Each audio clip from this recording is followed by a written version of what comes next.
자, 우리 하나님 말씀 보도록 하겠습니다. 누가복음 12장 35절부터 48절인데요. 본문이 길지만 여러분 우리 성령 집회 함께 하시는 우리 성도님들은 말씀을 사모하시는 분들이니까 좀 다 같이 읽도록 하겠습니다. 한 절씩 우리 교도하도록 하겠습니다. 35절 제가 먼저 읽습니다. 허리에 띠를 띠고 등불을 켜고 서 있으라. 너희는 마치 그 주인이 혼인집에서 돌아와 문을 두드리면 곧 열어주려고 기다리는 사람과 같이 되라. 주인이 와서 깨어있는 것을 보면 그 종들은 복이 있으리로다. 내가 진실로 너희에게 이르노니 주인이 띠를 띠고 그 종들을 자리에 앉히고 나와 수종 들리라. 주인이 혹 이경이나 혹 삼경에 이르러서도 종들이 그같이 하고 있는 것을 보면 그 종들은 복이 있으리로다. 너희도 아는 바니 집주인이 만일 도둑이 어느 때에 이를 줄 알았더라면 그 집을 뚫지 못하게 하였으리라. 그러므로 너희도 준비하고 있으라. 생각지 않은 때에 인자가 오리라 하시니라. 베드로가 여짜오되 주께서 이 비유를 우리에게 하심이니까 모든 사람에게 하심이니까 주께서 이르시되 지혜 있고 진실한 청지기가 되어 주인에게 그 집 종들을 맡을 때를 따라 양식을 나눠 줄 자가 누구냐. 주인이 이를 때에 그 종이 그렇게 하는 것을 보면 그 종은 복이 있으리로다. 내가 참으로 너에게 이르노니 주인이 그 모든 소유를 그에게 맡기리라. 만일 그 종이 마음에 생각하기를 주인이 더디 오리라 하여 남녀 종들을 때리며 먹고 마시고 취하게 되면 생각하지 않은 날 알지 못하는 시각에 그 종의 주인이 이르러 엄히 때리고 신실하지 아니한 자의 받는 벌에 처하리니 주인의 뜻을 알고도 준비하지 아니하고 그 뜻대로 행하지 아니한 종은 많이 맞을 것이요. 48절 다 같이 읽겠습니다. 알지 못하고 맞을 일 행한 종은 적게 맞으리라. 물은 많이 받은 자에게는 많이 요구할 것이요 많이 맡은 자에게는 많이 달라 할 것이니라. 아멘. 오늘 말씀은 여러분들 제가 아주 오래전에 우리 성도님들에게도 좀 나눴던 것 같은데 여러분 그 이야기를 나누면서 오늘 말씀 시작하도록 하겠습니다. 이 사건이 저에게는 정말로 제 평생에 제가 늘 주님과 항상 24시간 동행해야 된다는 것에서 절실하게 깨닫게 한 사건이기 때문에 여러분들에게 나누는데요. 제 둘째 아들 이름이 하은입니다. 하나님의 은혜 가지고 하은인데 저희 하은이가 이렇게 제 기억에 한 초등학교 들어가기 전이었던 것 같습니다. 제가 집에서 이렇게 이제 제 책상 앞에서 이렇게 뭘 교회를 하고 있었던 것 같아요. 근데 하은이가 제 옆에 딱 오더니 그 아이가 이러는 겁니다. 아빠는 천국 갈 거야 이러는 거예요.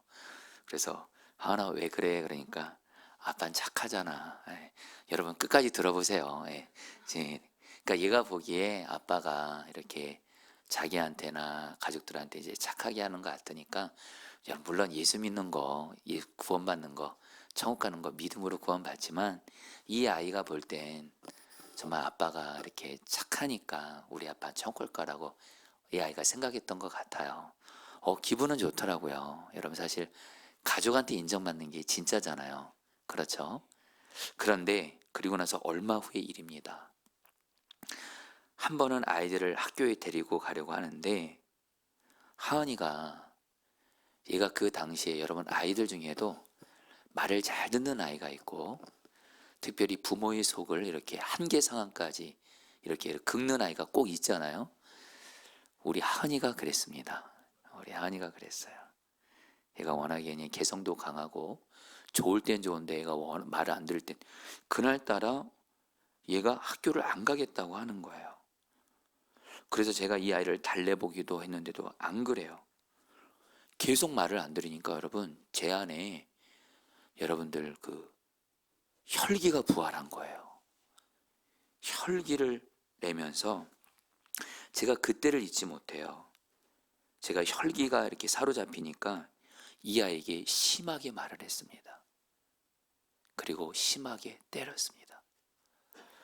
여러분 그때 제가 혈기에 붙잡혀서 아이에게 했던 그 순간을 제가 지금도 잊지를 못합니다. 근데 저도 주체할 수 없더라고요. 이게 한번 이렇게 이게 일어난 혈기가 정말 저를 여러분 진짜 사로잡더라고요. 아이는 제 앞에서 정말 심하게 우는데 저는 여러분 여전히 여러분 저는 심하게 혈기내는, 그때 주님이 더 이상 제가 그러면 안 됐는지 너 뭐 하는 거야 이런 마음을 주시더라고요. 순간 보니까 내가 지금 뭐 하는 거지. 그 순간은 정말 여러분 제가 마귀에게 붙잡힌 자였어요. 그래서 주님 앞에 제 혈기를 내려놓고 회개하고, 그리고 나서 여러분들 결국엔 아이한테 제대로 사과는 하지 않고 도저히 사과할 상황도 안 됐어요. 그리고 나서 교회를 출근했습니다. 하루 종일 마음이 무겁더라고요. 그런데 주님이 그때 제가 깨달은 것이 있어요. 하은이한테 얼마 전에는 천사 같은 아빠였어요. 여러분 그때는 제가 분명히 기억하는 것, 제가 가정에서 예수님과 항상 바라보고 예수님과 동행하면 천사가 될 수밖에 없더라고요. 근데 그 한순간, 그날 아침에 아이가 말을 안 듣는 그 순간에 주님을 바라보지 않고 주님과 동행하지 않으니까 여러분 제가 한순간에 여러분 천사가 아니라 마귀 같은 자가 되더라고요. 그래서 그날 하나님한테 화낸 날 정말 밖에서 너무도 마음이 무거운 가운데 하나님이 너는 나에게만 죄를 지은 게 아니라 네 아들에게도 죄를 지은 거야. 아이에게 혈기를 한 거는 여러분 에베소 6장에 아비들아 너희 자녀를 노엽게 하지 말고, 이 말은 한마디로 자녀들을 여러분들 내가 감정적으로 대해서 화나게 만드는 거예요. 그래서 주님이 회개하라 그러더라고요. 하은이한테 사과하라 그러더라고요. 그래서 퇴근하고 와서 하은이한테 가서 하은이한테 이렇게 아빠가 잘못했다고, 아빠가 너한테 오늘 혈기냈던 거 정말 잘못했다고 이렇게 말하니까 이 아이가 대답은 하지 않고 달력을 가지고 오는 거예요. 자기 달력을. 근데 그 달력을 보니까 제가 마침 화를 낸 그 날짜가 바로 무슨 요일이냐면 화요일이었어요. 근데 그 달력 밑에다가 빨간 글씨로 한이가 이렇게 적은 거예요. 악마의 날. 순간 이 아이에게는 아빠인 제가 그날 악마였던 거예요.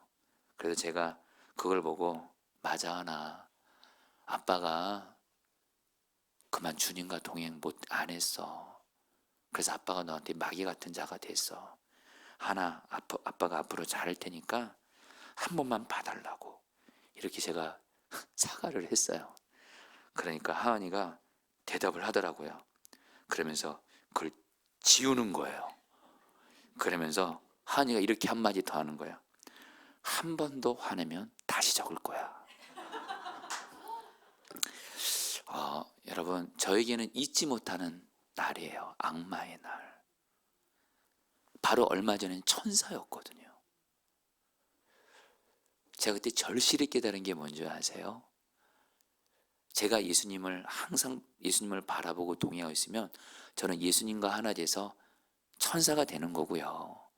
예수님 닮은 자가 되는 거고, 주님 바라보지 않고 주님과 동행하지 않으면 저는 악마가 될 수 있다는 걸 깨달은 사건이에요.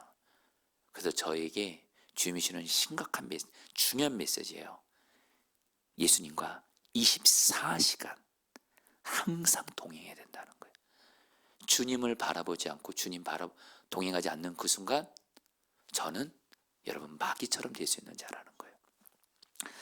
여러분들에게 오늘 이 말씀을 드리면서 오늘 말씀을 시작하는 이유가 있습니다. 여러분 성경에서요 이런 표현이 나와요. 하나님 보시기에 복 있는 자다. 여러분 우리가 성경을 볼 때, 우리가 특별히 신앙생활 할 때 절대 기억해야 될 진리가 뭐냐면, 우리는 나의 인간의 눈으로, 세상의 기준과 눈으로 보면서 신앙생활 하시면 안 돼요. 누구의 눈으로? 주님의 눈으로 보면서 주님 보시기에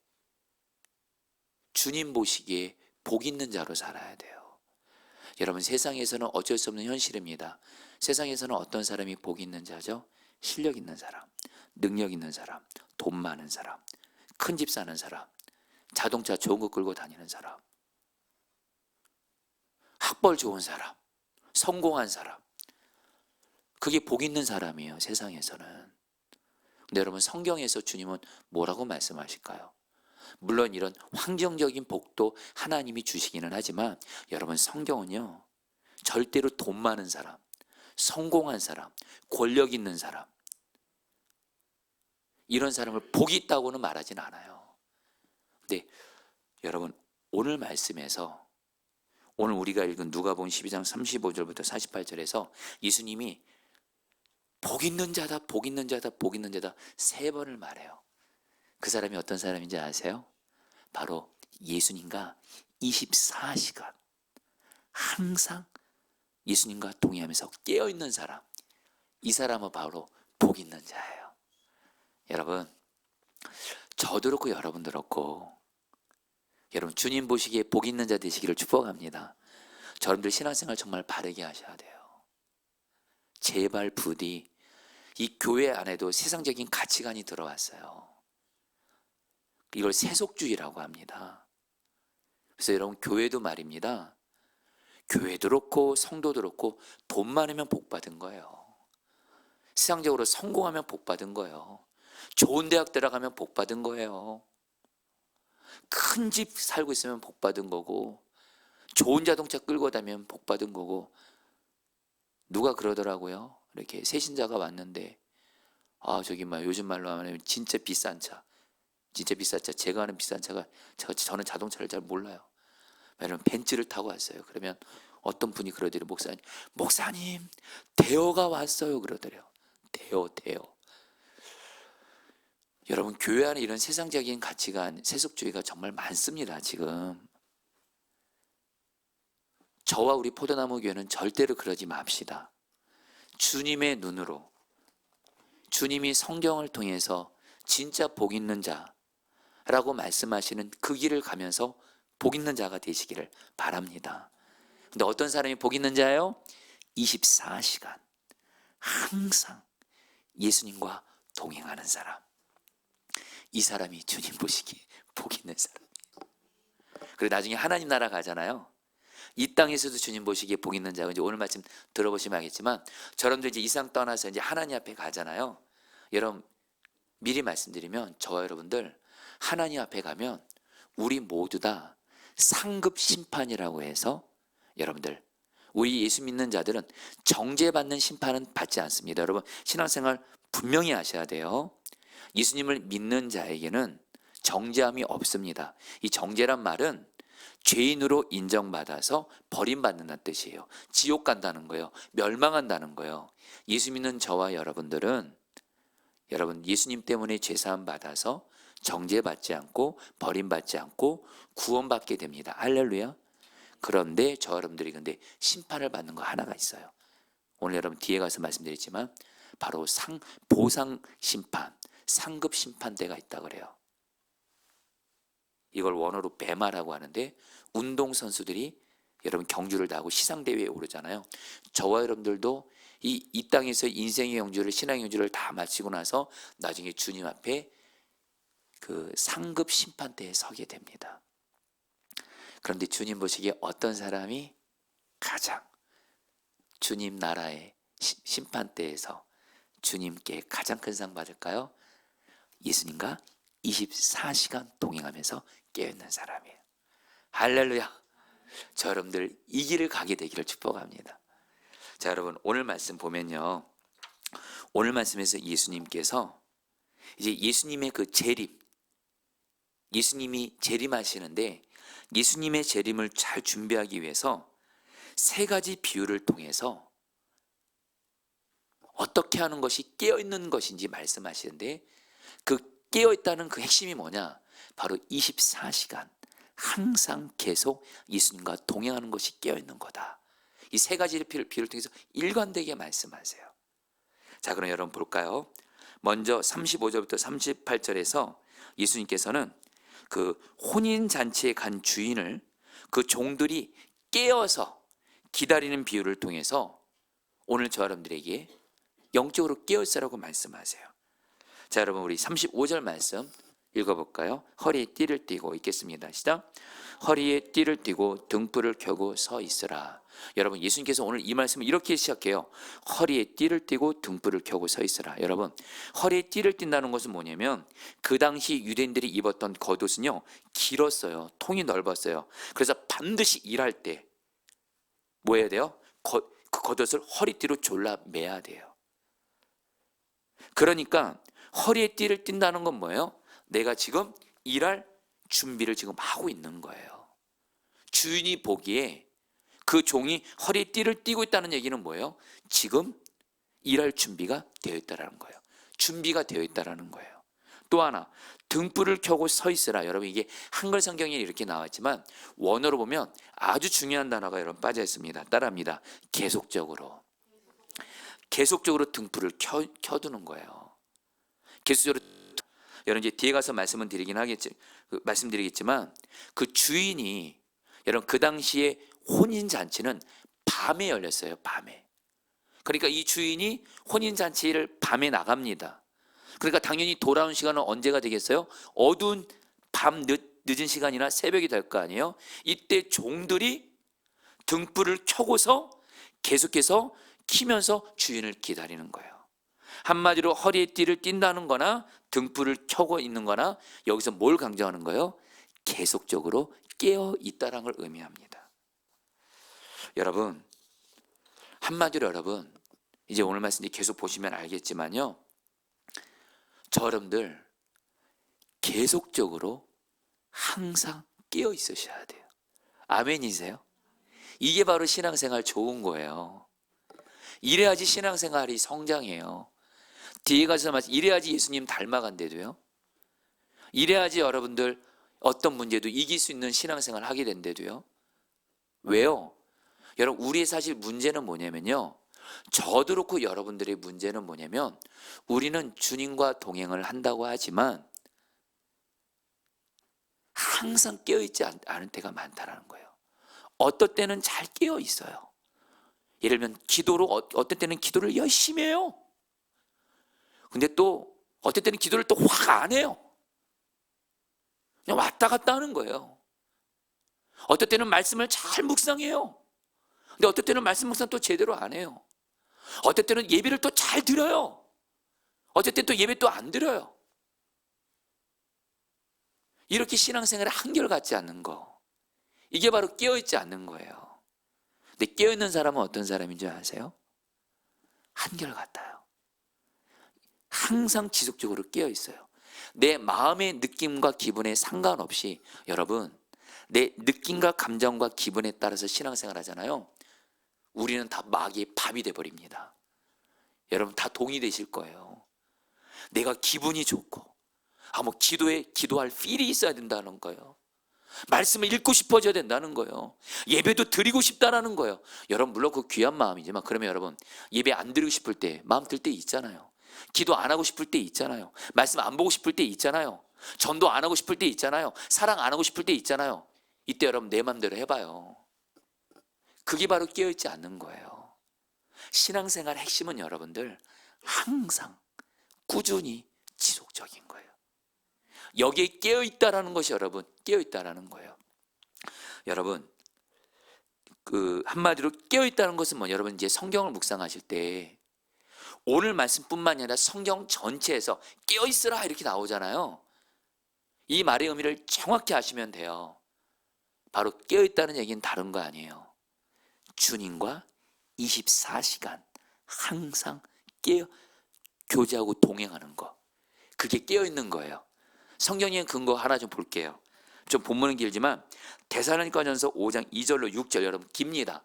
그래도 한번 좀 읽어볼까요? 사도 바울이 여러분 여기 데살로니가전서 5장에서 예수님이 언제 재림하실지 모르니까 너희들은 깨어서 정신을 차려라 그래요. 자, 2절부터 6절까지 좀 길지만, 자, 우리 성령 입회 함께 하신 분들은 말씀을 사모하신 분들이니까 같이 읽겠습니다. 주의 날이, 시작.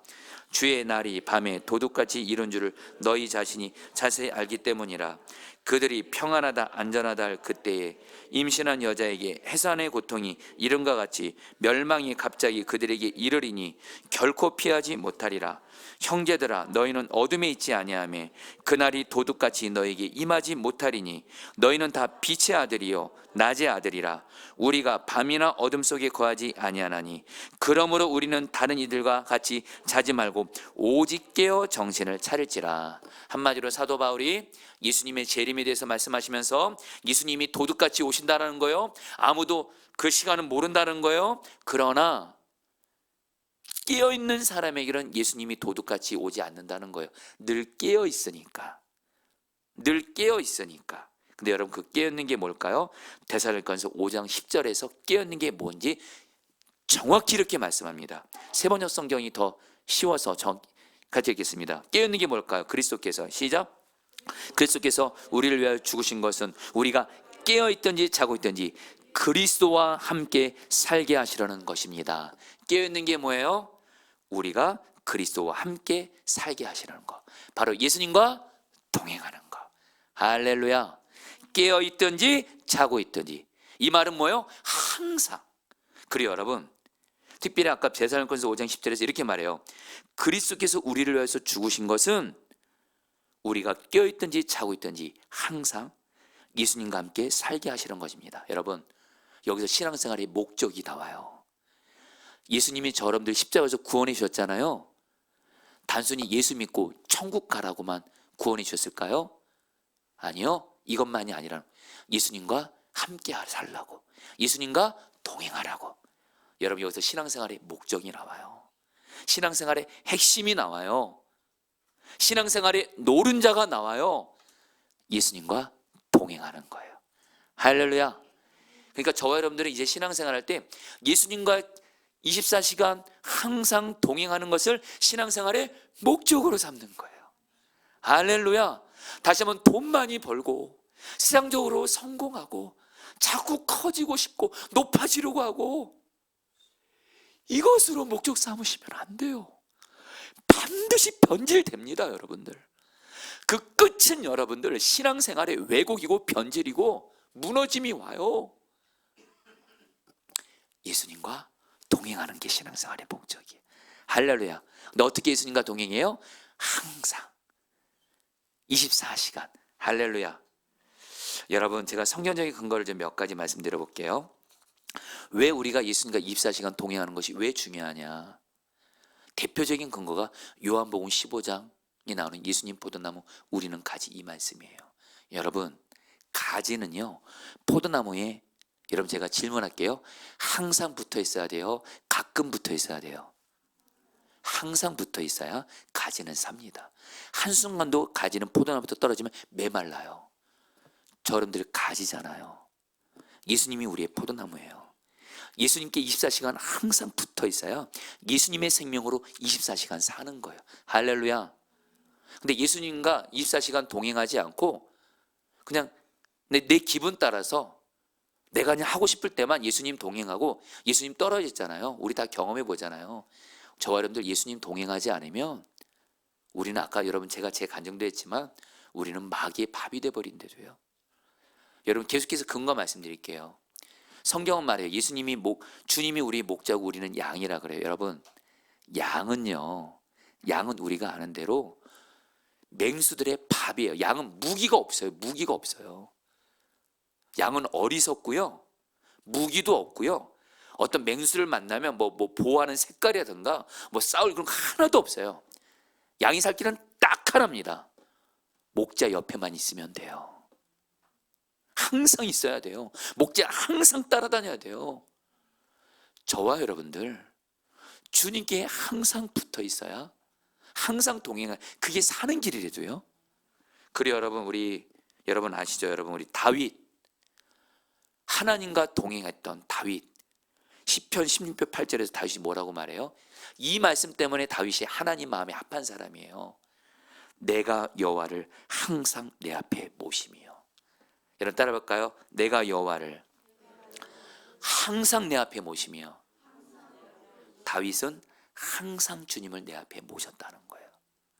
여러분, 사도 바울 너무도 유명한 말씀, 데살로니가전서 5장 10절. 쉬지 말고 기도하라. 여러분, 어떻게 쉬지 말고 기도할 수 있을까요? 여러분, 이 얘기를 또 이렇게 또 어떤 분들은 또 이렇게 해석을 하면 안 돼요. 쉬지 말고 하나님께 계속 구하기만 해라. 여러분, 쉬지 말고 계속 하나님께 뭘 구하기만 하면 그건 아니거든요. 여기서 말하는 여러분, 기도라는 말 자체가, 이 원어의 의미가, 여러분, 기도라는 말도 우리는 기도하면 하나님께 구하면 하나님이 응답해 주시고, 요거 생각, 이거는 두 번째 의미입니다. 이 의미도, 기도의 가장 본질적인 의미는요, 바로 주님과 교제한다는 뜻이에요. 어떻게 우리가 쉬지 말고 기도할 수 있을까요? 주님과 항상 동행하는 것이 기도예요. 할렐루야. 그래요, 여러분, 제가 기독교 위인들, 여러분, 우리나라 기독교 역사에서 정말 하나님 앞에 부흥의 통로로 쓰임받았던 이기품 목사님의 아내이신 윤함의 사모님의 그 유언장에 보면 이런 내용이 있어요. 자녀들에게 이렇게 유언했어요. 5분 이상 예수님을 잊지 마라. 여러분, 스펄전 목사님은 15분 이상 예수님을 생각하지 않으면 나는 타락한다. 여러분, 성경도 그렇고 기독교 역사에서 정말 주님과 동행했던 사람들은 주님과 항상 24시간 동행했다라는 거예요. 자, 여러분, 계속해서 좀 성경적인 그것도 볼게요. 여러분, 36절 말씀. 너희는 마치 그 주인이, 읽겠습니다. 시작. 너희는 마치 그 주인이 혼인집에 돌아와 문을 두드리면 곧 열어주려고 기다리는 사람과 같이 되라. 여러분, 예수님께서 이제부터 깨어있는 것이 뭔지 예수님이 말씀하시는데, 핵심은 여러분, 오늘 말씀에서 계속 강조하는 단어는 뭐냐면 항상 계속적으로 해요. 주인이 혼인집에 갔어요. 앞서 말씀드린 그 유대인들의 혼인잔치는 밤중에 이루어졌어요. 그러니까 주인은 언제 돌아와요? 모든 사람이 잠든 시간에 들어오게 돼요. 이때 종들은 어떻게 해야 돼요? 그 주인이 문을 두드리면 열어줘야 되거든요. 만약에 잠들고 있으면 뭐예요? 주인 못 열어주는 거예요. 그러니까 밤 같은 그런 시간에도 종들이 깨어 있어야 된다는 거예요. 어떻게 해요? 허리에 띠를 두고 등불을 켜면서. 그러면서 여러분 37절에 이렇게 말씀을 하세요. 주인이 와서, 같이 읽겠습니다. 시작. 주인이 와서 깨어있는 것을 보면 그 종들은 복이 있으리로다. 내가 진실로 너에게 이르노니 주인이 띠를 띠고 그 종들을 자리에 앉히고 나와 수송되리라. 여러분, 이 말씀 잠깐 그냥 그대로 봐주세요. 이 말씀 그대로 좀 보여주세요. 자, 여러분, 제가 이렇게 박수를 치는 건 여러분들 강조해서 말씀드리는 거예요. 우리 주인이 오니까, 주인이 한밤중에 혼인잔치를 마치고 왔어요. 늦은 밤 시간이나 새벽 시간이에요. 문을 두드렸어요. 근데 어떤 종들이 잠을 자지 않고 이 주인을 기다리면서 허리에 띠를 메고 등불을 켜고 문을 열어준 거예요. 그러니까 주인이 그 깨어있는 종들을 보면서 뭐라 그래요? 그 종들은 복이 있으리로다. 복이 있다 그래요. 복이 있다. 너희가 복이 있는 자구나 하면서 뭐라고 말씀하세요? 내가 진실로 너에게 이르노니 주인이 어떻게 해요? 한밤중에도 자기를 기다리면서 깨어있는 종들을 어떻게 해요? 주인이 갑자기 띠를 매요. 주인이. 그리고 그 종들을 자리에 앉혀요. 오늘 말하면 진수성찬 식탁의 자리를 베풀어 주는 거예요. 그리고 수종 들어주는 거예요. 주인이. 누구에게요? 깨어있는 종들에게. 여러분, 여기서 중요한 진리가 나옵니다. 우리 주님도요, 저 여러분들을 볼 때 깨어있는 사람을 보세요. 주님과 항상 동행하는 사람, 24시간 동행하는 사람. 아침에도 하루를 일어날 때, 시작할 때도 주님을 바라보고. 특별히 저는 여러분들에게 정말 간절한 마음으로 권면합니다. 주님은 하루를 시작하는 첫 시간을 가장 좋아하세요. 하루 첫 시간을 기도와 말씀으로 시작하세요. 이렇게 깨어있는 거예요.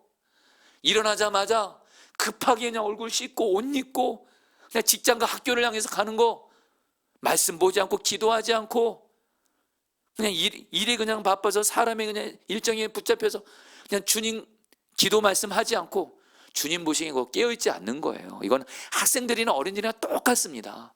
목회자들도 예외 아니에요.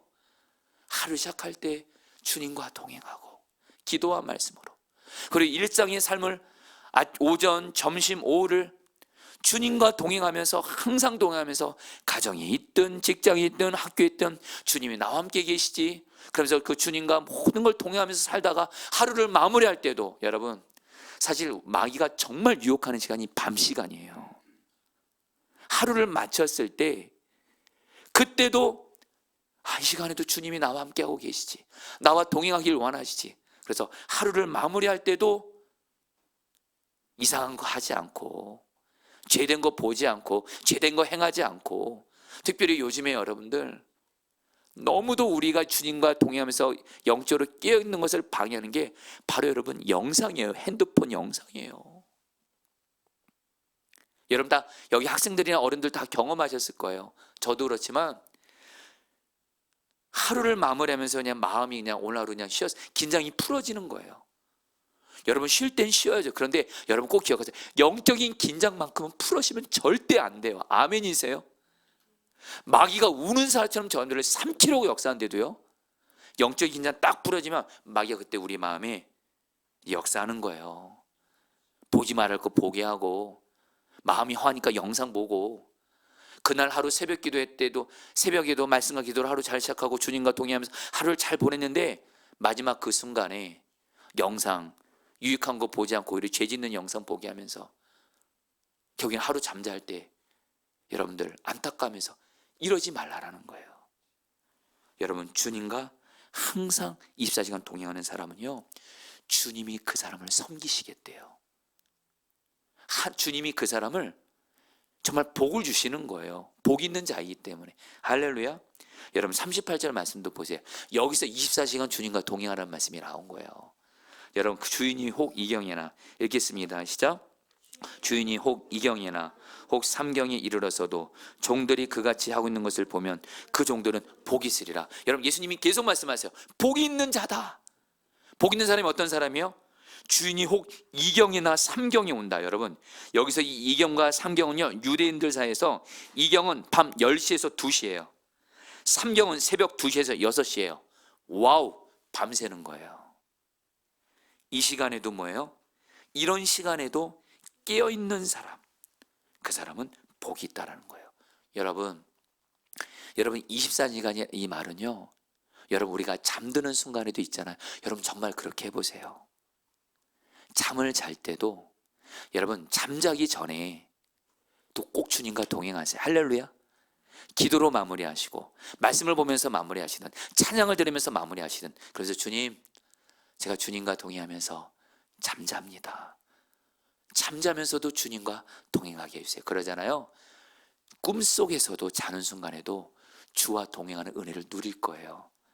그런데 잠자기 전에 여러분들 보지 말할 거 보고, 죄된 거 보고, 염려하고 두려워하고, 죄 지으면서 잠자잖아요. 여러분 꿈에서 막 여러분 안 좋은 거 꾸고, 꿈을 봐도 여러분들 이상한 꿈 꾸고, 여러분 미안해요, 개꿈. 예. 여러분 정말 24시간 주님과 동행 하시기를 축복합니다. 이게 정말 복된 거예요. 그러면서 여러분들에게 계속해서 좀 말씀을 좀 나눠볼게요. 여러분 예수님이 이제 두 번째 비유를 말씀하세요. 39절부터 40절에서 이제는 도둑이 올 때를 대비하는 집주인의 비유를 통해서 우리에게 깨어있으라 말씀하세요. 39절 말씀, 여러분 39절 말씀 같이 읽겠습니다. 너희도 아는 바니, 읽겠습니다. 시작. 너희도 아는 바니 집주인이 많이 도둑이 어느 때 이를 줄 알았다면 그 집을 뚫지 못하게 하였으리라. 여러분 이 말씀이 뭐냐면요, 집주인이요, 도둑이 언제 들어올지 안다면 절대로 이 도둑이 자기 집에 들어오는 걸 방치 안 한다는 거예요. 이 집주인, 여러분 여기서 말하는 여러분 이 도둑은요, 여러분 이거 이 시간에 이게 원어로 보니까 참 재밌는 이게 참 이래서 성경이 참 그 말씀이 참 그 뭐랄까요, 특별한 의미가 있는 것 같아요. 여러분 유대인들은요, 도둑이라는 단어를 쓸 때 두 단어가 있어요. 하나는 레스테스라는 레스테스라는 단어인데, 이 도둑은요 공개적으로 물건을 약탈하는 도둑을 말해요. 여러분 도둑도 공개적으로 약탈하는 도둑들이 있잖아요. 여러분 지금 여러분 미국 LA에 여러분들 산사태 나가지고 지금 뭐 때문에 문제죠? 이 상태를 이런 그 LA 그 산사 그 화재로 인해서 아니 공개적으로 그냥 물건을 훔쳐가는 여러분 도둑들이 있잖아요. 이런 도둑을 레스터스라 그래요. 레스테스. 근데 오늘 말씀에서 말하는 예수님이 말하는 도둑은요, 몰래 물건을 훔치는 자예요. 근데 이 도둑은 여러분 사실 몰래, 이거는 바로 예수님을 상징해요. 예수님 자신이, 예수님 재림하시는 예수님이 한마디로 몰래 오신다는 거예요. 그렇기 때문에 집주인은 어떻게 해야 돼요? 한마디로 뭐예요? 도둑이 언제 올지 모르니까 늘 깨어 있는 거예요. 늘 깨어 있는 거예요. 그래서 40절에서 이렇게 말씀하는 거예요. 그러므로 너희도 준비하고 있으라. 같이 읽겠습니다. 시작. 그러므로 너희도 준비하고 있으라. 생각하지 않은 때에 인자가 오리라 하시니라. 성도님들, 예수님의 재림은요, 그 시간을 아무도 몰라요. 여러분, 이거는 성경에서 분명히 말씀드립니다. 여기서 이단이 나오는 거예요, 여러분들. 예수님이 재림하시는 그 시간은 오직 하나님 아버지만 아세요. 할렐루야. 예수님은 언제 재림하실지 몰라요. 근데 여러분들, 근데 걱정하지 마세요. 재림하시는 예수님이 언제 오실지는 몰라도 몰래 오시든 아무도 모르는 시간에 오든 내 안에 계신 예수님과 동행하는 사람은요, 늘 예수님과 동행하며 살고 깨어 있거든요. 그러니까 예수님이 언제나 오셔도 그 예수님을 맞이할 때 깨어 있음으로 예수님을 만나게 되는 거예요. 할렐루야. 근데 여러분들, 이런 분들이 있어요. 예수 믿는 분들 중에 이런 부류의 분들이 있으면 안 된다는 거예요. 우리 포도나무교회 성도님들은 예수님과 동행 안 해요, 제대로. 그리고 특별히 예수님과 동행했다 안 했다 왔다 갔다 해요. 항상 하지 않아요. 24시간 하지 않아요. 교회에서는 예수님과 24시간 동행하는데 가정에서는 예수님과 동행하지 않아요. 교회에서는 예수님과 동행하는데 세상에서는 예수님과 동행하지 않아요. 세상에서 예수님과 동행하지 않을 때 예수님이 오시면 여러분들, 우리 얼마나 예수 앞에서 부끄럽겠어요. 그렇잖아요, 여러분들. 여러분, 저는 개인적으로 일주일 동안을 살면서 주님이 가장 기뻐하는 게 전도잖아요. 예수님과 동행한다는 건 주님 말씀에 순종하는 거거든요. 근데 주님이 전도하세요. 그래서 여러분, 예수님과 정말 24시간 동행하는 사람은요, 여러분, 이건 성경을 의지해서 말씀드릴게요. 자, 성도님들, 예수님과 24시간 동행한다고 하면서 이런 사람 반드시 드러나는 열매 모습이 있어요. 하나는 사랑의 사람이에요. 사랑하기 어려운 사람을 예수님 바라보면서 사랑하기를 힘써요. 약하고 어려운 사람이 있으면 사랑하기를 힘써요. 사랑이 주님을 가장 기쁘게 하는 거니까. 또 하나, 복음을 전해요. 예수님과 동행한다고 하면서 사랑 안 해요? 여러분, 성경을 의지해서 말씀드릴게요. 뻥입니다. 죄송합니다, 여러분. 제가 성경을 의지해서 말씀드려요. 예수님과 동행한다는 얘기는 뭐예요? 예수님이 사랑이시거든요. 그 예수님이 가장 간절한 마음이 사랑이고 복음을 전하는, 예수님과 동행하면서 사랑을 안 해요. 어떻게 그렇게 얘기해요? 여러분, 저도요, 여러분에게 진실함으로 말씀드려요. 여러분, 물론 사랑하기 어려운 사람, 사랑하는 거 어렵습니다. 그거 내 힘으로 안 돼요. 그러나 여러분들, 그러나 예수님과 동행하는 사람은요, 사랑하기 어려운 사람 만나잖아요. 내가 그래도 예수님, 내가 그 사람, 예수님의 사랑으로 나 같은 죄인 살리신 예수님의 그 사랑, 나도 예수님이 서로 사랑하라고 하셨으니까 사랑하겠습니다. 이 결단은 해요. 안 하고 있지 않아요, 여러분들. 그리고 예수님과 동행한다면 전도 안 해요. 복음 전하지 않아요. 여러분, 그럴 일은 없습니다. 그래서 여러분, 제가 정말 올해 포도나무교회 진짜 주제로, 표로 정하고 싶은 주제가 있을 때도요, 진짜로 예수님과 동행하는 부흥을 주십시오. 정말 우리 중에는 너무도 쉽게 예수님과 동행한다는 말을 쓸 때가 있는 거예요. 사람 사랑하지 않고 있고 죄 짓고 있는데 나 예수님과 동행하고 있어요. 여러분, 그거는 예수님과 동행했다고 말하면 안 되고 빨리 회개하셔야 돼요. 주님, 제가 이렇습니다. 이 죄를 짓고 있습니다. 제가 예수님과 동행하기 위해서 이 죄를 회개합니다. 제가 주님 말씀에 순종할 수 있도록 주님, 저를 붙들어 주세요. 할렐루야. 그런데 제가 일주일에 특별히 하나님 앞에 시간을 정해서 전도하는 시간이 있어요. 바로 월요일 날 새벽 전도, 그리고 수요일 날 수요 전도예요. 근데 이번 주는 여러분, 제가 지난 월화 기도원을 갔다 온 이후로 오늘 금요일 날 우리 새벽 기도 끝나고 우리 함께 하신 성도님들과 함께 저 모란역에서 전도를 했어요. 근데 여러분, 제가 오늘 이 말씀을 준비하고 있었거든요. 제가 이른 새벽에 우리 성도들과 함께 그 모란역에서 사람들에게 예수님을 전하는 거예요. 예수님 믿으세요. 예수 믿고 구원 받으세요. 예수 믿으면 행복합니다 하면서 전도지를 나눠줘요. 그런데 오늘 제 마음에 이런 마음을 주시는 거예요. 아, 이렇게 예수님 전하고 있을 때 예수님 재림하면 좋겠다. 할렐루야. 예수님 딱 재림하셨는데 정원아, 너 이 시간에 나를 전하고 있었구나. 얼마나 예수님 기뻐. 여러분, 다시 한번 그러면서 제가 스스로 다시 한번 절실히 결단한 게 뭐냐면, 주님, 저는 주님 앞에서 전도하기로 결단했으면 한결같이 전도하게 해주세요. 했다 안 했다 하지 말게 해주세요. 우리 성도님들 한결같이 24시간 주님과 동행하시기를 축복해요. 예수님과 동행하다가 예수님 만나는 거, 이게 바로 주님 앞에서 깨어있는 거고, 그게 복 있는 자예요. 예수님 재림하실 때 죄 짓고 있고 무너져 있고 주님 말씀에 순종 안 하고 있고, 그러면 예수님 보기에 여러분 부끄럽대도요. 여러분들, 특별히 저는 여러분들에게 정말 예수님과 24시간 동행하면서 깨어있는 사람은요, 염려를 이겨요. 여러분, 누가복음 21장 34절 말씀, 여러분 같이 읽겠습니다. 너희는 스스로, 같이 읽겠습니다. 시작. 너희는 스스로 조심하라. 그렇지 아니하면 방탕함과 술 취함과 생활의 염려로 마음이 둔하여지고 뜻밖의 그날이 덫과 같이 너에게 임하리라. 여러분, 여기서 보면요, 깨어있지 않는 사람들의 특징이 있어요. 먼저 방탕한 사람.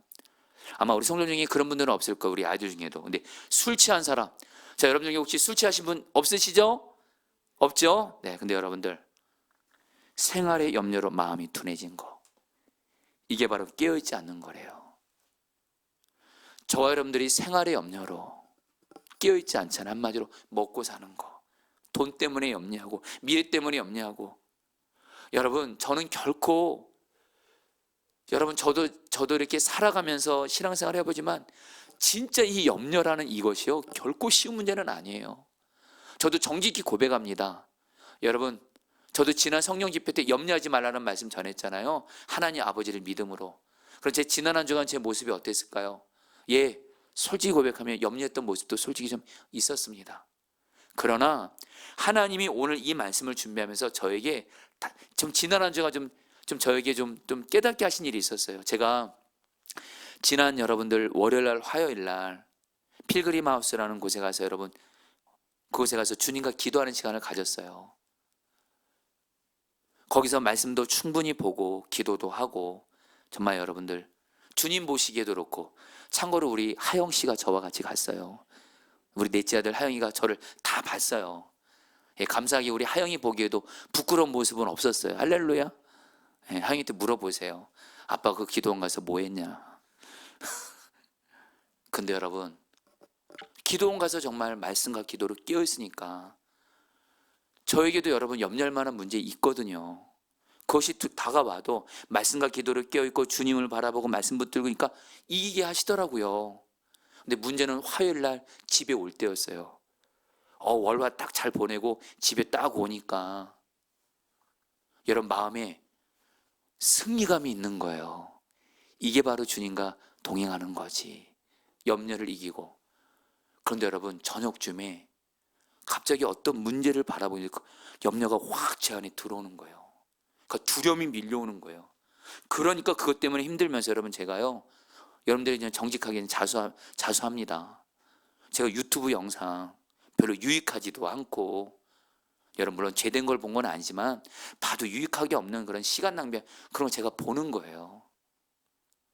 그래서 여러분, 제가 그러면서 염려가 확 밀려오고, 분명히 어제 월화는 주님과 동행하면서 염려를 이겼는데 주님과 동행하지 않으니까 한순간에 염려에 사로잡히는 제 모습을 봤어요. 그러면서 다시 한번 절실히 깨달은 것이 있어요. 주님과 동행하되 24시간 동행하자. 할렐루야. 여러분, 이제 오늘 말씀, 여러분 예수님의 마지막 세 번째 비유는요, 41절부터 48절까지 주인의 집 관리를 맡은 청지기 비유를 통해서 깨어있으라고 하는데, 여러분 이거는 여러분들 좀 간단하게 나누고 오늘 말씀 붙들고 기도할 건데, 여러분 42절 43절 어떤 사람이 깨어있는 사람인지 보도록 하겠습니다. 주께서 이르시되, 같이 읽겠습니다. 시작. 주께서 이르시되 지혜 있고 진실한 청지기가 되어 주인에게 그 집 종들을 맡은 때를 따라 양식을 나누어 줄 자가 누구냐? 주인이 이를 때 그 종이 그렇게 하는 것을 보면 그 종은 복이 있으리로다. 또 복이 있다 그래요, 여러분들. 근데 여러분들, 예수님께서 오늘 말씀에 세 가지 비유를 통해서 첫 번째, 두 번째 비유를 통해서는 뭘 강조하냐면 예수님과 동행하는 것이 깨어있는 건데 항상 계속적으로 있는 게 바로 깨어있는 거예요. 이런 사람이 복이 있는 거예요. 근데 예수님의 마지막 세 번째 비유에서는 청지기 비유를 듭니다. 어떤 집주인이 집을 비웠어요. 그러면 여러분, 그 당시에 그 집주인이 자기 종들 중에서 신뢰할 만한 사람을 청지기로 택합니다. 이 청지기는 자기 집주인이 없는 동안 그 집주인, 그 집에 있는 그런 사람들, 그리고 재산들을 관리하는 사람이에요. 그런데 예수님이 뭐라고 말씀하세요? 어떤 사람이 깨어있는 사람이냐? 집주인이 없는 동안 지혜 있고 진실한 청지기. 여러분, 여기서 지혜라는 얘기는 바로 주인의 뜻을 알고 분별한다는 뜻이에요. 주인의 뜻을 알고 분별하는 거예요. 그리고 여러분, 여기서 진실한, 이 말은 정확히 번역하면 충성된 자를 말합니다. 어떤 사람이 여러분 영적으로 깨어있는 사람인 줄 아세요? 예수님이 청지기 비유를 통해서 지혜롭고 충성스러운 사람이 바로 영적으로 깨어있는 사람이에요. 무슨 말씀이냐? 성도들 잘 들어보세요. 이 청지기가 주인이 집에 나가 있는 동안 이 청지기가 주인에게 맡겨진 영혼들을 지혜와 충성됨으로 사랑으로 잘 돌보는 거예요. 주인이 맡긴 영혼들을. 그리고 또 하나, 주인이 맡긴 일을, 주인이 비록 없지만 주인이 내게 맡긴 일을 지혜를 가지고 주인의 뜻이 이거였지, 주인의 뜻대로 그리고 충성되게 감당하는 거예요. 이게 바로 여러분들 영적으로 깨어있는 거예요. 여러분, 주님과 깨어있다는 것은 결코 막연한 거 아닙니다. 여러분, 좀 더 와닿게 말씀드리면, 저 여러분들 주님과 동행하면서요, 먼저 주님이 나에게 맡겨주신 일들이 있죠. 가정에서 맡겨주신 일, 교회에서 맡겨주신 일, 학교나 직장에서 맡겨주신 일들을 지혜롭게 충성되게 성실하게 감당하는 거, 그게 바로 영적으로 깨어있는 거예요. 할렐루야. 여러분, 뭐 이런 얘기를 좀 했으면 그러긴 한데, 여러분, 제가 담임 목사로서 우리 부교육자분들을 보시잖아요. 감사하게도 우리 교회 교육자들이 지금 다 그런 분이라고 저는 생각하기 때문에 정말 지혜롭고 충성되게 하는 부교육자들 보면 그렇게 고맙더라고요. 담임 목사가 있든 없든, 정말 담임 목사가 있든 없든 주님이 내게 맡기신 일을 지혜를 가지고 충성되게 주님 앞에서 하는 그 사람, 죄송합니다, 업어주고 싶어요. 할렐루야. 그런데 담임 목사가 있을 때는 열심히 하고 없을 때는 대충 하고, 심지어는 여러분 담임 목사 볼 때도 불성실하게 하고, 여러분, 저는 그때 기도합니다. 사랑만 하게 해주세요. 예. 근데 이게 주님의 마음이라도요, 여러분, 영적으로 깨었다는 건 다른 것이 아니에요. 주님이 나에게 가정과 교회, 직장에서, 학교에서 맡겨진 것을, 그 일을 잘하고 못하는 건 일단 두 번째고, 성실하게 충성되이 주인의 마음을 알고 성실하게 감당하는 사람, 그 사람이 주님 앞에서 복 있는 자고 주님 앞에서 상 받는 자예요. 할렐루야. 그리고 또 하나, 여러분들 뭐예요? 오늘 말씀에서 여러분 악한 종에 대해서 나와요. 45절 46절 여러분 같이 한번 읽어볼까요? 만일 그 종이, 같이 읽겠습니다. 시작. 만일 그 종이 마음에 생각하기를 주인이 더디오리라 하여 남녀 종들을 때리며 먹고 마시게 취하게 되면, 생각하지 않은 날 알지 못하는 시각에 그 종의 주인이 이르러 엄히 때리고 신실하지 아니한 자의 받는 벌에 처하리니. 예수님이 의도적으로 어떤 청지기는요, 어떤 선한 청지기는 자기에게 맡겨진 영혼들을 지혜와 성실함으로 사랑으로 잘 섬기는데, 어떤 악한 청지기는요, 주인의 그 종들을 때려요, 괴롭혀요. 주님이 뭐라고 말씀하세요? 내가 반드시 벌하겠다 그래요. 여러분, 이건 우리에게 뭘 의미할까요? 주님이 저 여러분들에게 맡겨주신 영혼들이 있는 거 아시죠? 먼저는 여러분 가족입니다. 여러분, 가족은 주님이 여러분들에게 맡긴 영혼들이에요. 그러니까 가족은 사랑만 하셔야 돼요. 할렐루야. 제발 부디 가족 괴롭히지 마세요. 사랑만 하는 거예요. 교회에서도 내게 맡겨진 영혼들, 세상에서 내게 맡겨진 영혼들을 주님의 사랑으로 잘 섬기잖아. 영혼들을 잘 섬기는 거예요. 그 사람을 주님이 복을 주시는 거예요. 여러분, 이제 좀 말씀을 좀 마무리해 볼까요?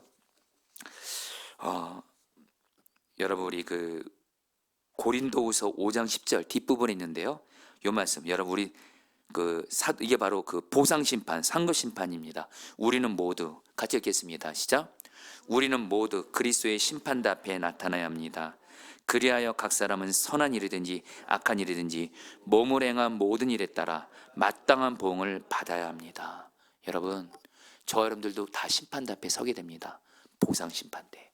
이 땅에 사는 동안 예수님과 24시간 깨어 있으면서 동행하고, 그러면서 내게 맡겨진 일들을 주님 앞에서 성실하게 감당하고, 그리고 특별히 내게 맡겨진 영혼들을 오직 사랑으로 섬기시면 이 땅에서도 물론 주님이 복 있는 자로서 보실 뿐만 아니라 하나님 나라에서 큰 상 주실 줄 믿습니다. 이게 바로 복 있는 자예요. 이제 말씀을 마무리하면서 오늘 말씀대로 산 어떤 증인이 없을까? 저는 항상 설교를 이렇게 마무리하면 이 말씀대로 사는 증인을 이렇게 찾게 돼요. 그런데 오늘 제가 읽은 책에서 오늘 말씀대로 산 너무 귀한 증인을 봤어요. 여러분들에게 이분을 소개하고 말씀 마칠게요. 제가 오늘 읽은 책에 보면 어떤 목사님이 캐나다 토론토에서 한국교회 찬송가의 아버지라고 불리는 박재영 목사님이라는 분이 계세요. 지금은 고인이 되셨는데, 그 책을 쓰신 목사님이 고 박재영 목사님과 만나서 대화한 내용을 기록한 내용인데, 근데 이 책을 쓰신 목사님이 이 박재영 목사님을 보니까 이 박재영 목사님이 하나님께 정말 귀하게도 쓰임 받았고 한국 여러분 찬송가의 아버지라도요, 모르겠어요. 우리 전용호 목사님이 아실지 모르겠어요. 근데 이 박재영 목사님 주변에 소위 훌륭한 목회자들, 정치가들, 예술가들, 그렇게 세상 여러 생각 기준으로 볼 때 훌륭한 사람들이 많았대요. 그래서 이 책을 쓰신 목사님이 박재영 목사님에게 물어봤대요. 목사님 주변에 제가 볼 때 훌륭한 사람들, 목회자, 정치가, 예술가 참 많은데 목사님이 그 중에서 가장 으뜸으로 생각하는 사람은 누구세요? 그러니까 이 박재영 목사님이 이렇게 말씀하더래요.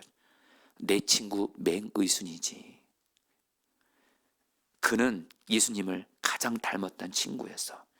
나는 맹의순 전도사를 통해서 예수님을 봤어. 이렇게 말씀하시더래요. 그래서 그 책에서 맹의순 씨에 대해서 이렇게 말합니다. 여러분, 맹의순 씨가 여러분 기독교 소설 내 잔이 넘치나이다의 주인공이에요. 오페라도 상영된 바가 있는데, 맹의순 씨는 신학생 출신으로 6.25 전쟁 당시 피난길에서 북한 인민군에게 붙잡혀서 고문당합니다. 그러다가 미군에 의해서 북한군으로 오인받아요. 그래서 포로가 돼서 우리나라 거제 포로 수용소에서 갇히게 됩니다. 여러분, 얼마나 억울해요. 한국 사람인데 여러분 인민군 아닌데 그냥 여러분 북한군으로 오해받아서 여러분 감옥살이 하는 거예요. 그런데 이 맹의순 전도사님은요, 그런 자신의 처지를 비관하지 않았대요.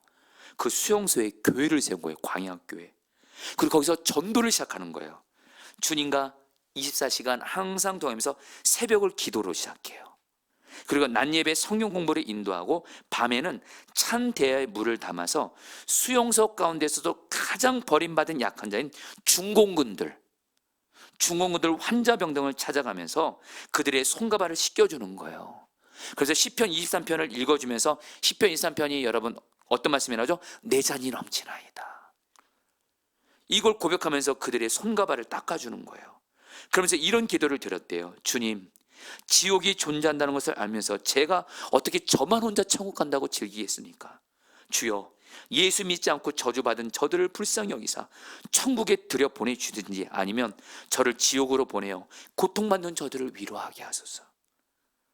그런데 한 번은 이 맹의순 전사님을 아끼는 친구들이 억울하게 맹의순 전사님이 그 감옥의 포로수용소에 들어간 걸 알고 무죄 석방 운동을 벌인 거예요. 근데 이 소식을 듣고 맹의순 전도사님이 편지를 썼어요. 이렇게 답장을 했어요. 제가 그대로 읽어드릴게요. 나를 필요로 하는 이곳에 있는 것이 얼마나 마음 편한지 모르겠네. 나는 저 철저망 밖의 삶이 더 두렵다네. 그러니 나를 그만 놔두게나. 여기서 내가 섬겨할 사람들을 섬길 수 있도록 해주게나. 나는 기도하고 이들을 간호하고 있다네. 더러는 피고름이 흐르는 것을 닦아내며 저리고 아픈 몸을 주무르고 있으면 성령의 기쁨이 넘친다네. 주님께서 하시는 일에 나는 순종하는 것뿐이지. 그리고 혼건히 잠드는 이들의 평화로운 얼굴, 여기가 바로 천국일세. 나는 여기서 주와 동행하며 내게 맡겨진 저 영혼들에게 예수 전하며 사랑 실천하다가 주님 앞에 가겠네. 경에는 이 맹희순 전도사님은 피로와 영리한 시절로 여러분들 27살에 천국을 가시게 됩니다. 이 장례식 날 중공군 병사들이 이 장례식 때 통곡하며 이렇게 말했다 그래요. 맹희순 선생님은 하늘에서 보낸 천사였습니다. 선생님은 마지막 환자까지 씻긴 후 눈물과 땀을 닦아낼 생각도 않고 시편 23편을 저에게 읽어주셨습니다. 내 잔이 넘치나이다. 여러분, 제가 맹희순 선생님이 이걸 읽으면서 제가 다시 한번 결단한 게 있어요.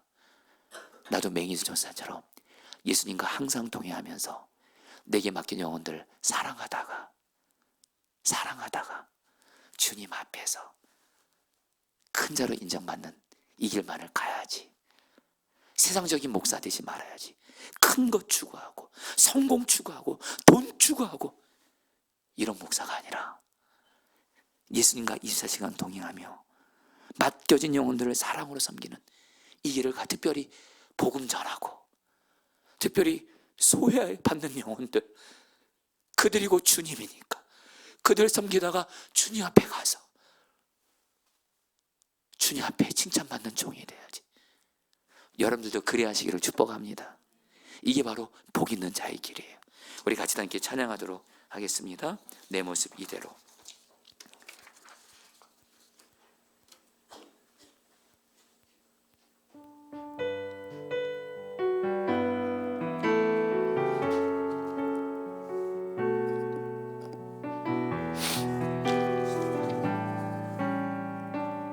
내 모습 이대로, 내 모습 이대로 사랑하시네. 연약함 그대로 사랑하시네. 나의 모든 발걸음 주가 하시라니. 날 인도하소서, 날 인도하소서. 내 모습 이대로, 내 모습 이대로 사랑하시네. 연약함 그대로 사랑하시네. 나의 모든 발걸음 주가 하시라니. 날 인도하소서, 날 인도하소서.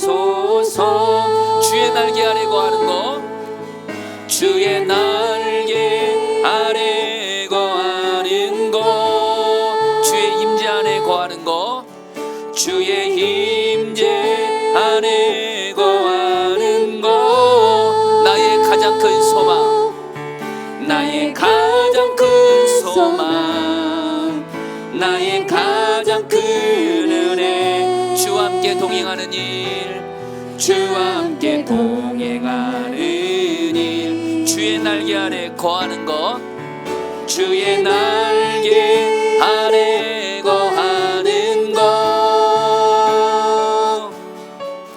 주의 임재 안에 거하는 것. 나의 가장 큰 소망, 나의 가장 큰 소망, 나의 가장 큰 은혜. 주와 함께 동행하는 일. 우리 한 번 더 찬양합니다. 내 모습 이대로, 내 모습 이대로 사랑하시네. 연약함 그대로 사랑하시네.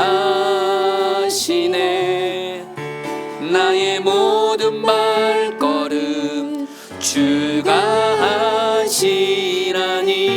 날 인도하소서, 날 인도하소서.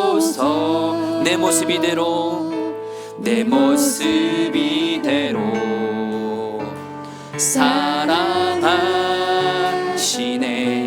연약함 그대로 사랑하시네. 나의 모든 발걸음 주가 하시라니. 날 인도하소서, 날 인도하소서. 주의 날개 아래 거하는 곳, 주의 날개 아래 거하는 곳, 주의 임재 아래 거하는 곳.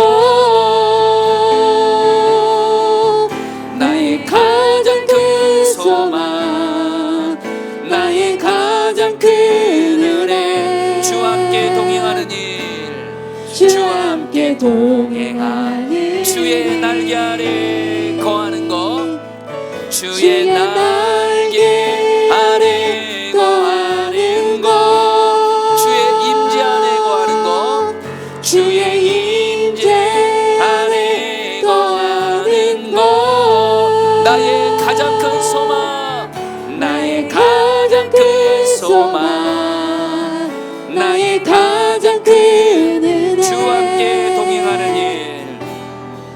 우리 마지막으로 찬양합니다. 주의 날개 아래 거하는 것, 주의 날개 아래 거하는 것, 주의 임재 안에 거하는 것. 나의 가장 큰 소망, 나의 가장 큰 은혜, 나의 가장 큰 은혜. 주와 함께 동행하는 일, 주와 함께 동행하는 주의 날개 아래 거합니다. 주의 날개 아래 거하는 것, 주의 임재 안에 거하는 것, 주의 임재 안에 거하는 것. 나의 가장 큰 소망, 나의 가장 큰 소망, 나의 가장 큰 은혜. 주와 함께 동행하는 일, 주와 함께 동행하는 일. 아멘. 여러분들이 오늘 주님이 가장 기뻐하시는 기도 제목 붙들고 오늘 여러분들이 주님께 나가도록 했습니다. 38절입니다. 주인이 혹 2경이나 혹 3경에 이르러서도 종들이 그같이 하고 있는 것을 보면 그 종들은 복이 있으리로다. 24시간 예수님이 지금 나와 함께 계셔서 나를 보고 계시거든요. 나와 동행하기를 원하시거든요. 나도 그 주님 24시간 동행하면서 정말 영적으로 깨어있는 복 있는 자가 되게 하십시오. 여러분, 이게 최고의 기도 제목입니다. 주님과 24시간 동행하는 것이 가장 큰 은혜입니다. 이 은혜를 구하겠습니다. 여러분 정말 기도해 보세요. 주님, 내가 24시간 예수님과 동행하면서 영적으로 깨어있는 자가 되어 주님 보시기에 진정 복 있는 자가 되게 해주십시오.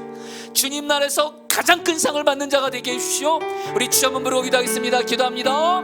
주여, 주님 기도합니다. 주님 기도합니다. 주님, 주님과 동행하는 자 되게 하소서. 24시간 주님과 동행하는 자가 되게 하소서. 오 주님, 오 주님, 오 주님, 오 주님, 주님 24시간 주와 동행하게 하소서. 하루를 시작할 때부터 잠들 때까지, 심지어 잠자는 순간에도 주와 동행하게 하소서. 어떤 순간은 주님과 동행하고 어떤 순간은 주님과 동행하지 않는 것이 아니라 24시간 주님과 항상 동행하는 자가 되게 하여 주옵소서. 가정에서도 주와 동행하고, 교회에서도 주와 동행하고, 학교에서도 주와 동행하고, 직장에서도 주와 동행하고, 혼자 있을 때도 주님과 동행하게 하소서. 주님, 주님과 24시간 동행하는 자 되게 하소서. 주님과 24시간 동행하는 자 되게 하소서. 주님과 24시간 동행하는 자 되게 하여 주셔서 영적으로 깨어있는 자가 되게 하소서. 주님 보시기에 복 있는 자가 되게 하여 주시옵소서. 아멘. 이 시간에 우리 성도님들 어떤 문제로 염려하고 있다면 주님은 그것 내가 지금 깨어있지 않고 있다는 겁니다. 자고 있다라고 말씀하세요. 여러분 이 시간에 마음에 어떤 문제로 염려 두려움이 있는 분들은 이 시간 예수님을 바라보세요. 그리고 예수님이 지금 나와 함께 계십니다. 그리고 이렇게 고백해 보세요. 예수님이 나와 함께 계시기에 나를 지켜주십니다. 나를 보호해 주십니다. 나를 선하게 인도하십니다. 반드시 내게 있는 이 문제 속에서도 주님이 나를 보호하시고 반드시 이 문제 또한 하나님의 약속 안에서 선으로 바꿔주십니다. 말씀을 붙들면서 이 시간 염려를 이김으로 말미암아 염려로 인하여 잠든 자가 아니라 예수님과 동행함으로, 말씀을 붙들고 예수님과 동행함으로 염려를 이김으로 깨어있는 자가 되게 하여 주옵소서. 우리 주 한번 부르기도 하겠습니다. 기도합니다. 주여, 주님 기도합니다. 아멘입니다. 주님, 주님이십니다. 주님이 나와 함께 하십니다. 어떤 문제도 속에서도 주님이 나를 보호하고 계십니다. 나를 지켜주십니다. 나를 인도해 주십니다. 나를 승리하게 하십니다. 나에게 주의 약속을 이루어 주십니다. 주님을 믿습니다. 염려 가운데 있으므로 잠자지 말게 하소서. 염려 가운데 영적으로 무덤 잠자는 자가 되지 말게 하시고 예수를 바라보며 예수와 24시간 동행하며 주님 염려를 이기는 자로 깨어있는 자가 되게 하소서. 깨어있는 자가 되게 하소서. 이 시간 주님 예수님과 동행함으로 염려를 이기게 하소서. 염려를 이김으로 깨어있는 자가 되게 하소서. 염려로 인하여 잠든 자가 되지 말게 하소서. 두려움으로 인하여 잠든 자가 되지 말게 하소서. 낙심과 절망으로 잠든 자가 되지 말게 하여 주시고 예수님과 24시간 동행함으로 깨어있는 자 되어지게 하여 주시옵소서. 주님 함께 하시는 주님 바라보며 주님의 말씀 붙들고 깨어있게 하시고 염려를 이기게 하여 주옵소서. 깨어있게 하여 주옵소서. 오 주님 다스려 주시옵소서. 아멘. 42절 말씀 붙들기도 했습니다. 주께서 이르시되 지혜 있고 진실한 청지기가 되어 주인에게 그 집종들을 맡아 때를 따라 양식을 나누어 줄 자가 누구냐. 여러분 이 말씀 붙들고 정말 예수님과 동행하면서 깨어있는 사람은요, 먼저 주님이 내게 맡겨주신 일들, 그 일을 주님 앞에서 지혜와 충성함으로 감당합니다. 여러분 이 시간에 기도하겠습니다. 주님, 우리 여기 어린 성도님들 가정에서나 교회에서나 직장에서나 어디서나 주님이 내게 맡겨진 일들을 가볍게 여기지 말게 하시고 주님 앞에서 지혜롭고 충성되이 주님을 기쁘시게 하게 성실히 감당하게 하소서. 또 우리 정말 학교에서나 교회에서나 가정에서나 주님이 내게 맡겨진 일들을 성실하게 감당하게 하소서. 주님, 이게 바로 영적으로 깨어있는 사람입니다. 주님 앞에서 큰 자입니다. 주여, 주님 앞에서 내게 맡기신 일을 주와 동행하며 성실하게 감당하는 자, 충성되이 감당하는 자 되게 하여 주시옵소서. 우리 주 한번 부르기도 했습니다. 기도합니다. 주여, 주님 기도합니다. 주님 기도합니다. 주님